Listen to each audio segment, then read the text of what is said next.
2021च्या police उपनिरीक्षक या पदासाठीची जी काही परीक्षा होती त्या परीक्षेचा शारीरिक चाचणीचा कालावधी होऊन अनेक दिवस झाले, परंतु पुढील मुलाखतीचा कार्यक्रम हा काही आयोगामार्फत क्लिअर होत नव्हता।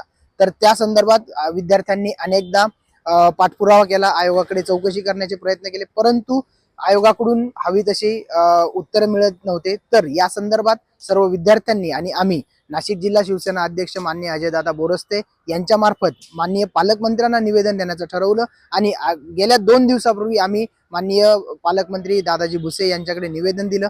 पालकमंत्र्यांनी व्यक्तिशः त्या विषयामध्ये लक्ष घातलं आणि आयोगाशी चर्चा केली। तर त्याचाच प्रभाव म्हणून आज दिनांक 19 जानेवारी या दिवशी आयोगाने आज एक परिपत्रक जाहीर केलं आणि या सर्व विद्यार्थ्यांचा मुलाखतीचा कार्यक्रम हा येत्या मार्च महिन्यामध्ये राबविला जाणार आहे हे स्पष्ट केलं। तर मी या व्हिडिओ मार्फत आमचे नाशिक जिल्ह्याचे शिवसेना अध्यक्ष माननीय अजयदादा बोरस्ते